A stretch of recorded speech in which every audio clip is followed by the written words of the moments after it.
Ayan o. Diba meron dito?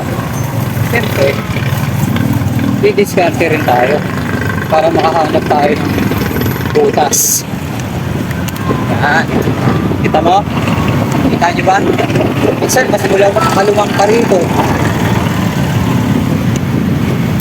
Kaysa dun sa bike lane. Siyempre, ingat-ingat lang rin.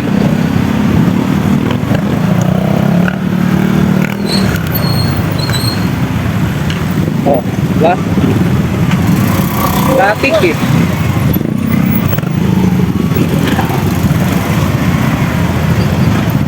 Yung mga motorista, gumagawa rin yan ng paraan. Siyempre, kami rin naman. Kung may magagawa kami paraan, gagawa kami paraan. Alam ko, delikado to sa paningin ng iba. Totoo na. Pero wala nang pinagkaiba yan. Yung dito at saka yung bike lane. Hindi rin naman kami sigurado sa ano eh. Sa seguridad. Wala kami kasiguraduhan na safe din kami dyan sa bike lane. Kaya yun. Diba?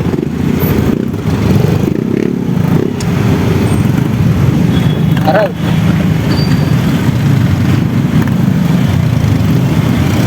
Sa tulak. Pag alam naman namin na medyo goods na doon, siyempre babalik kami doon. Hindi naman namin yung bike lane. Hindi rin naman siguro sa inyo naman. Kalsada. Para pag-initan din kami pag nakikita nyo gumigit na kami.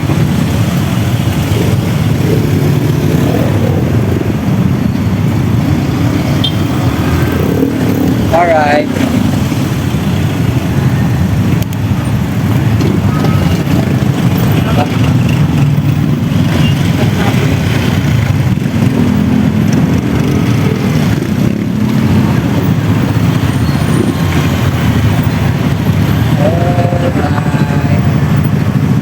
Sabi nyo nga, normal na sa Pilipinas to. Intindi namin yun. Intindi namin.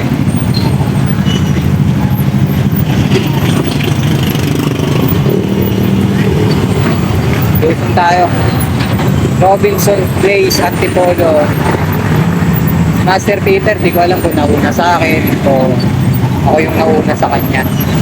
Kasi nakasingit ako eh.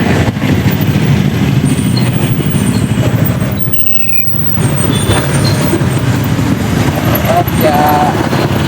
Popcorn. Traffic. Maluwag dyan. Sa bike lane, di dyan tayo.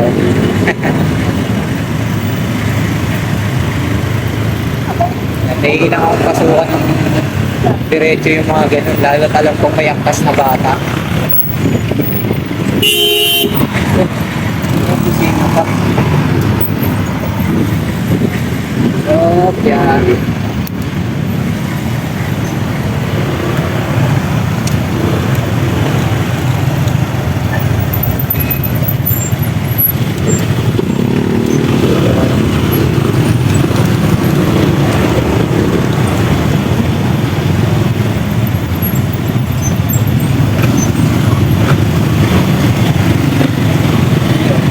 Kalinang nandun sa bike lane. Kanina pa yun. Naunahan ka pa.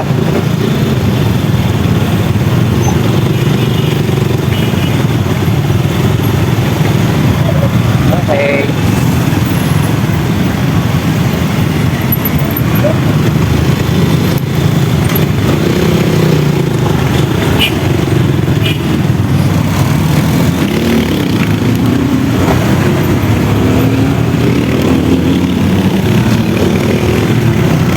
Maluwag na yung bike lane.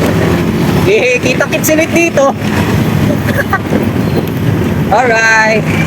Ganun lang. Diba? Kanya-kanya lang tayo ng diskarte.